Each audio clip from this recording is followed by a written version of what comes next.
जय श्री राम।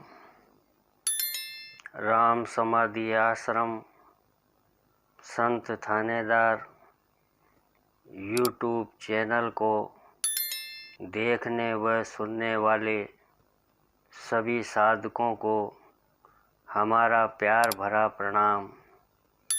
आज हम परम संत थानेदार साहब, जिनका समाधि मंदिर मनोहरपुरा जयपुर में है, की पुस्तक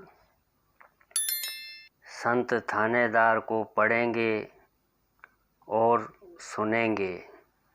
इससे पहले आपको यह भी बताते चलें कि इस चैनल में सभी सद्गुरु जनों का जीवन चरित्र और समाधि दर्शन एवं भजन भी हैं, जिन्हें आप देख सुन रहे हैं। अगर आपने इस चैनल को लाइक, सब्सक्राइब व शेयर नहीं किया है तो अवश्य करने की कृपा करें।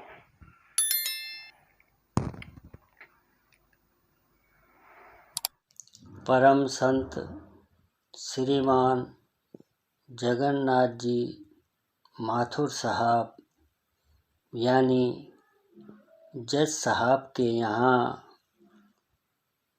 सुभाष चौक जयपुर में मंगलवार का सत्संग आत्मनिवेदन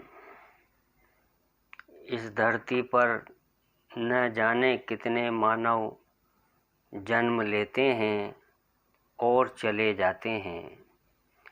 इनके बीच में कभी कोई सात्विक आधार अवतरित हो जाता है, जो अंधकार में भटकती मानवता को दीपक दिखा जाता है।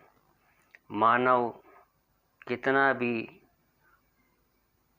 भौतिकतावादी क्यों न हो जाए, ऐसी पुनीत आत्माएं उसे सदा सुहाती रही हैं।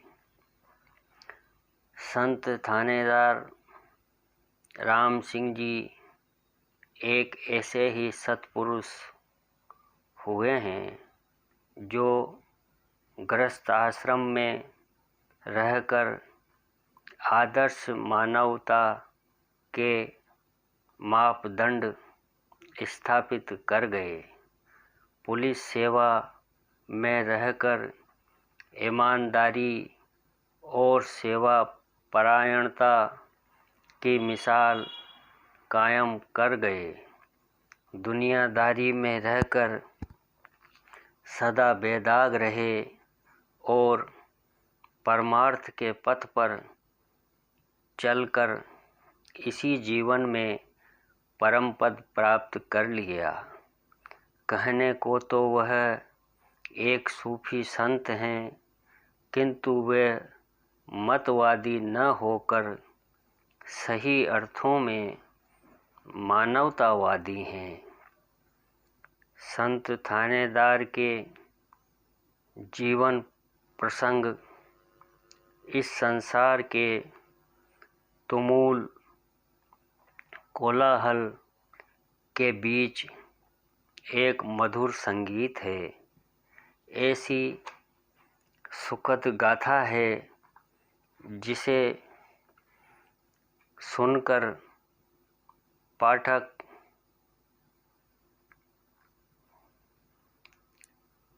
युगों तक आनंदानुभव करते रहेंगे। जो जितना सहृदय होगा, वह इन पावन प्रसंगों को सुनकर उतना ही आनंदित होगा। अब कहानी शुरू करते हैं। एक अद्भुत जानकारी।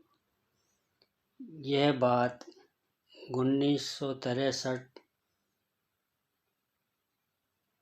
वर्ष पहले की है। देते हुए रामायण जी की एक चौपाई याद आ रही है। जा पर कृपा राम की होई, ता पर कृपा करे सब कोई। रामाश्रम सत्संग मथुरा में श्रीमान जगन्नाथ जी माथुर साहब यानी जज साहब का नाम आदर से लिया जाता है। इनका निवास स्थान सुभाष चौक जयपुर में है। यहाँ गुरु महाराज परम पूज्य परम संत श्री चतुर्भुज सहाय साहब पधारा करते थे एवं सत्संग कराया करते थे और इसी मकान के एक कमरे में विश्राम किया करते थे यानी रुकते थे। फिर श्रीमान जगन्नाथ जी माथुर साहब यानी जज साहब के सानिध्य में सत्संग होता रहा। यहीं पर यदा कदा परम पूज्य परम संत ठाकुर श्री राम सिंह जी महाराज साहब भी सिटी पैलेस से पैदल चलकर सुभाष चौक में इनके निवास स्थान पर सत्संग में आया करते थे। यह सभी जानकारी आपको इस वीडियो में मिलेगी। आज भी यहाँ पहले एवं तीसरे मंगलवार को सत्संग होता है।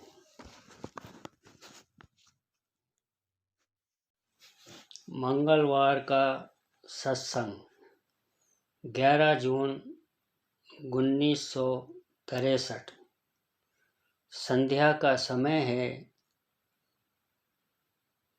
परम पूज्य ठाकुर राम सिंह जी साहब फर्श पर शांत चित बैठे हैं। मुख पर सौम्य भाव की छटा छा रही है। सिटी पैलेस में सत्संग का आनंद उड़ रहा है। एक एक कर सब सत्संगी चले गए। आज मंगलवार है। मंगलवार के दिन जज साहब के मकान पर सत्संग होता है। राम महाशय को मंगलवार की याद आ गई। बोले चलो आज जज साहब के यहाँ सत्संग दिखा लाते हैं। सिटी पैलेस से पैदल चलकर सुभाष चौक जज साहब के मकान पर पहुँचे। गर्मियों के दिन हैं। दूसरी मंजिल की खुली छत पर सत्संग चल रहा है। पूरी छत सत्संगियों से भरी है। सीढ़ियों की ओर सत्संगियों की पीठ है। परम पूज्य ठाकुर श्री राम सिंह जी साहब सीढ़ियों पर चढ़कर सबसे पीछे दरी पर बैठने वाले ही थे कि जज साहब की दृष्टि पड़ गई। जज साहब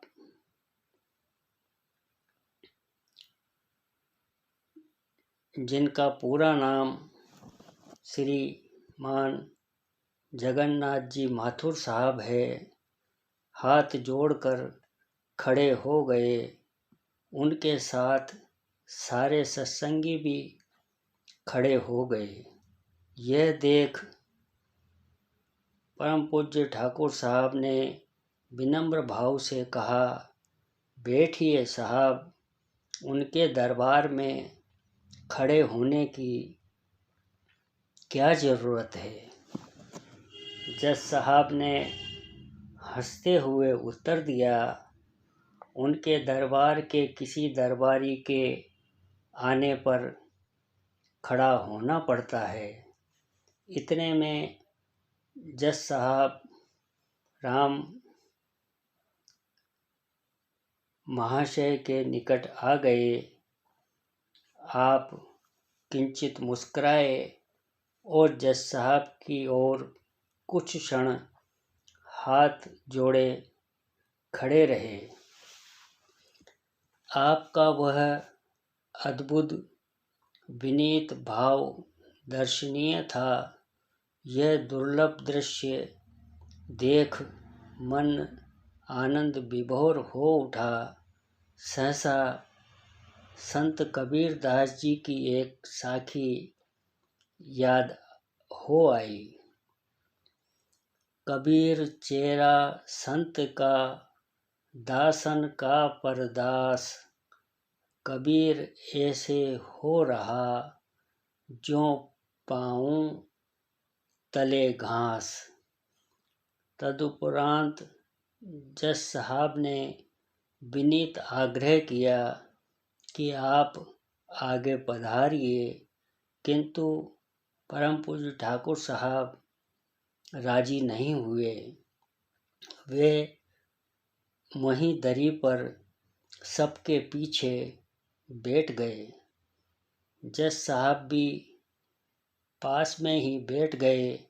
आपने सत्संगियों से कहा कि परम पूज्य ठाकुर साहब की ओर मुंह करके बैठें। कुछ अंतराल तक सब शांत बैठे रहे। वह मौन घड़ी प्रवचन से भी बढ़कर रही। कोई कुछ नहीं बोल रहा था। परम पूज्य ठाकुर साहब शांत बैठे अंतर्लीन होते जा रहे थे। मंद प्रकाश में सत्संगी उनके मुख की ओर देख रहे थे। मौन सत्संग चलता रहा। परम पूज्य ठाकुर साहब यदा कदा ही सत्संग में सम्मिलित होते हैं। अचानक उनके आगमन से सत्संग ने नया मोड़ ले लिया। कुछ समय बाद श्रीमान जज साहब ने निवेदन किया, इन सत्संगियों को आप कुछ कहिएगा। परम पूज्य ठाकुर साहब थोड़ी देर उसी अंतर्मुखी भाव मुद्रा में बैठे रहे। फिर एक कहानी कहकर यह बताया कि अपनी धर्मपत्नी को भी हम ख्याल बना लेना चाहिए। फिर वही नीरव शांति छा गई। अंत में परम पूज्य ठाकुर साहब कहने लगे, जिसे हम ढूंढ रहे हैं वह भीतर ही है। उन्हें प्यार करना होगा। यदि हम उनकी तरफ 2 कदम चलेंगे तो वे हमारी तरफ 4 कदम चलेंगे। वे परम पिता जो हैं, इस मन की तरफ ध्यान देना होगा। इसमें मोहब्बत का जज्बा पैदा करना होगा। बात यह है कि मन में हर समय उनकी याद बनी रहे। बंधुवर, अगर आपको ये प्रयास अच्छा लगा हो तो आप हमारे YouTube चैनल राम समाधि आश्रम संत थानेदार को लाइक, सब्सक्राइब और शेयर करने की कृपा करें। अगर भूल से कोई गलती हुई हो तो आप सबसे माफ़ी चाहते हैं। आप सबके श्री चरणों में शत शत प्रणाम। जय जय गुरु भगवान।